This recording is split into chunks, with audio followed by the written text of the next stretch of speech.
এখন তোদের ছাড়বো না। আমার সাথীরা, সাহস দেখাও, ওদেরকে মারো।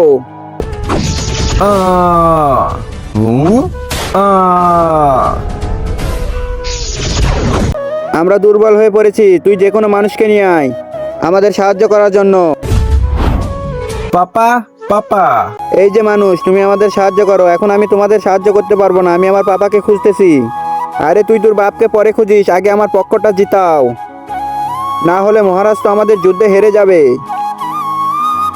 ঠিক আছে, চল। মহারাজ, আমি একে নিয়ে এলাম আমাদের পক্ষ থেকে লড়াইয়ের জন্য। আক্রমণ, দাঁড়াও। কিন্তু তার আগে বন্ধুরা, তোমরা কি আল্লাহ তাআলার এই ঘরটিকে ভালোবাসো নাকি এই মন্দির ঘরটিকে ভালোবাসো? যদি আল্লাহ তাআলার এই ঘরটিকে ভালোবেসে থাকো তাহলে একটি লাইক করে চ্যানেলটিকে সাবস্ক্রাইব করে দিও, আর কমেন্টে লিখে যাও আই লাভ ইউ আল্লাহ। আর যদি না করো আমি বুঝে যাব তোমরা মন্দির ঘরটিকে ভালো। পাপ্পা, হ্যাঁ আমি। তুমি ওদের পক্ষে লড়তেছো কেন? ওরে বেটা, এরা আমাকে প্রমিস করেছে ওরা যদি এই পক্ষ থেকে জিতে যায় তাহলে ওর মেয়ের সাথে আমার ছেলের বিয়ে দিবে, মানে তোর সাথে বিয়ে। ওই যে দেখ কত সুন্দর মেয়েটা। হ্যাঁ, কত সুন্দর, কত দারুণ। এখন আমিও তাদের পক্ষ থেকে লড়বো। হ্যাঁ মহারাজ, মহারাজ, আমরা যুদ্ধে জিতে গেছি, বিয়ের প্রস্তুতি শুরু করো।